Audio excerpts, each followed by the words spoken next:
The day begins with Bart preparing for the school day, during which he's supposed to go on a field trip, a tour of the fudge chocolate factory.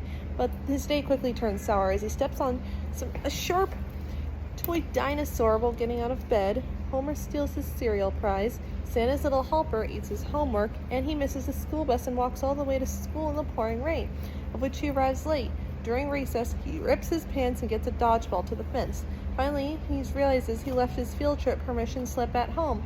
Bart is forced to stay behind, spending the day at the school helping Principal Skinner with menial tasks in his office, such as licking envelopes for the PTA. On his way home from school, he wipes out skateboarding in front of a local mafia hangout and meets a Springfield Mafia Don, Fat Tony. After picking a winning horse for him, they tell him to mix drinks for them. Bart chooses a chart to figure out how to make a Manhattan, and he makes legs a superb one. The men hire him as their bartender.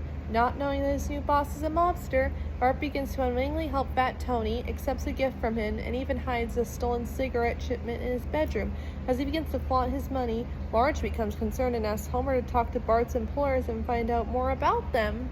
Homer is completely oblivious as he approves Bart's job after the mobsters intentionally lose at poker in order to curry Homer's favor.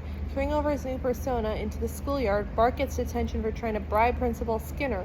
As a result, he's late for work, showing an in-universe depiction of the chalkboard, where Fat Tony has promised his mafioso guests the finest Manhattans in all of Springfield. Bart arrives late and is reprimanded by Fat Tony.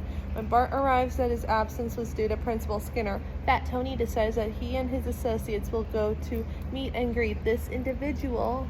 The very next day, Skinner goes missing. Bart suspects Tony may have something to do with it and begins to have nightmares about Skinner's death.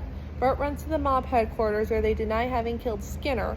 During their chat, Chief Wiggum and his officers enter Tony's hangout, arresting everyone in there for Skinner's murder. A trial begins when, unfortunately, Lionel Hutz acts as Bart's lawyer. On the stand, Bart is upset to find that Fat Tony and his gang named Bart as the Don of their organization, pinning any issues regarding Skinner's disappearance, as well as everything else they did on him.